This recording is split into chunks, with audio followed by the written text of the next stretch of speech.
Whenever you're listening to this, I hope your day is going well.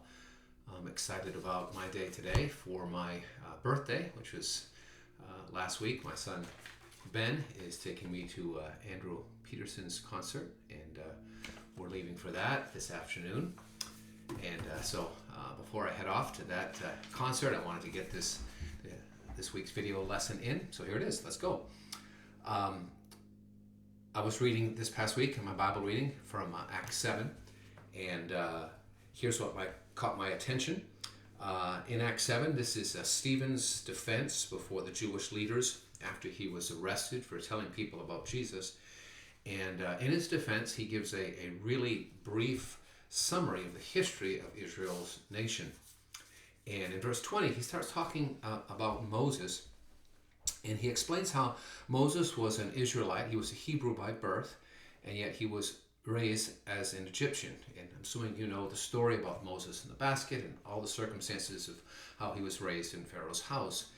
And when he was 40 years old, he decided to go and check on how the Israelites were doing. Of course, he knew that his people were being mistreated, that they were slaves, but he was going to go down at least to the area which the Israelites lived. Where their villages were, and you get a sense from the text that Moses was thinking that God had put him in the place he was in Pharaoh's house, in his position of authority, for a reason, providentially, that he was in that position to rescue Israel. I say that because even in the rehearsing of the history that Stephen gives, he talks about Joseph and how Joseph ended up in Egypt through providential, difficult circumstances, and yet God used Joseph being there to raise to a position of authority to rescue Jacob's family from famine. And so that's the context. He turns to Moses, and Moses probably assumes that he's in a similar situation, and it's God's time to use him to rescue the Israelites. And I say this also because of verse 25. So Moses comes, he's checking on Israel, and by his actions, he defends a particular Israelite who's being mistreated by one of the Egyptians. And in so many ways, he's saying, I'm here from God to rescue you. And what happens is kind of surprising. They didn't want Moses to rescue them. They didn't recognize his authority, and they didn't want to be rescued. In verse 25, we read, Moses assumed his fellow Israelites would realize that God had sent him to rescue them, but they didn't. He assumed, here I am to help you, and they didn't want to be helped, at least by him. And then we come to verse 30. Through the circumstances of what happened, Moses has to get out of town. He has to leave Egypt. And verse 30 starts 40 years later. So Moses assumed now is the time for me to rescue Israel.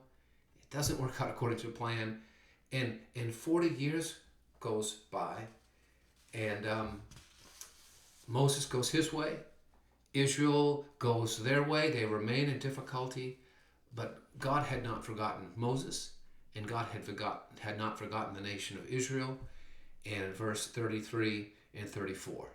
Through the burning bush, the Lord comes and reveals himself to Moses. Then the Lord said to him, take off your sandals, for you are standing on holy ground. I have certainly seen the oppression of my people in Egypt.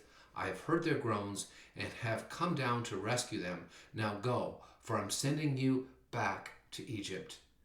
And so God was sending Moses to rescue these people. And then verse 35 really grabbed my attention again. So verse 25 grabbed my attention. Moses assumed his fellow Israelites would realize that God had sent him to rescue them, but they didn't. And then verse 30, 40 years go by, and now verse 35.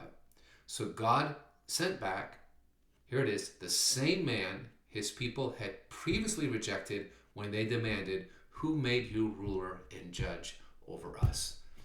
And here's what I put in my journal, what I wrote down, and became a guiding point for my prayer and meditation.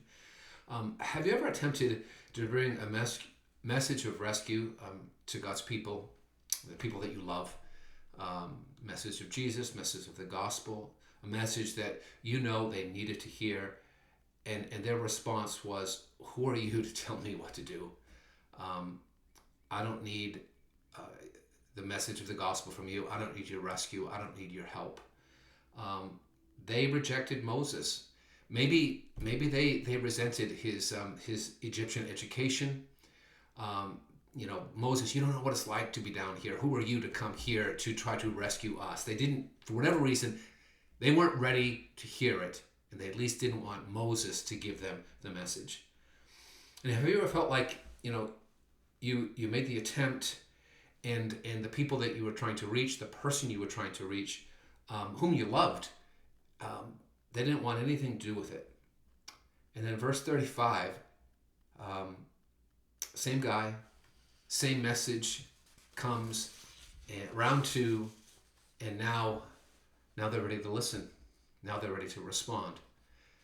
Now, of course, we know the full story. It wasn't easy for Moses to reach these people whom God sent for him to rescue.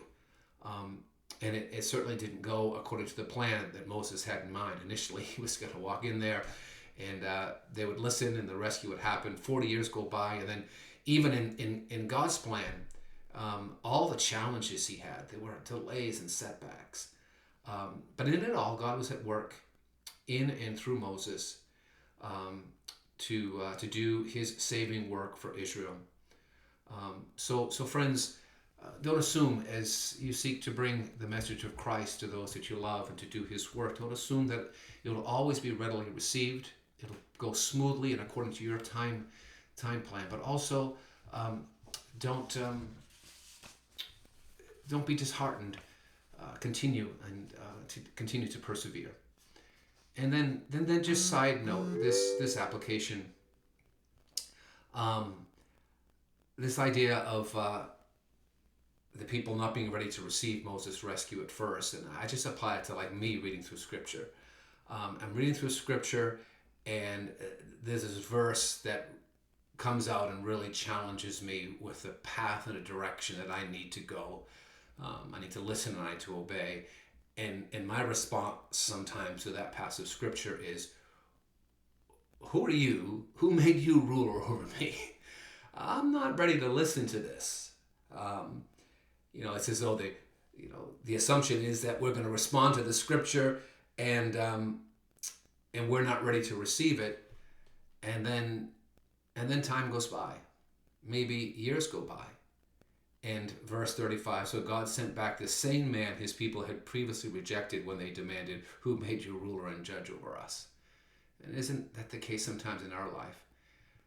Later, weeks, months, years later, God sends the same verse, the same message, the same theme, when before it was like, we're not going to listen. And all of a sudden we're ready to respond. And that is certainly the grace of God and his patience with us. So I hope what I've shared with you from my Bible reading has been an encouragement to you. And I do trust that as you read the Bible, and I trust that you will, that you remember that the Bible is one story that points to Jesus.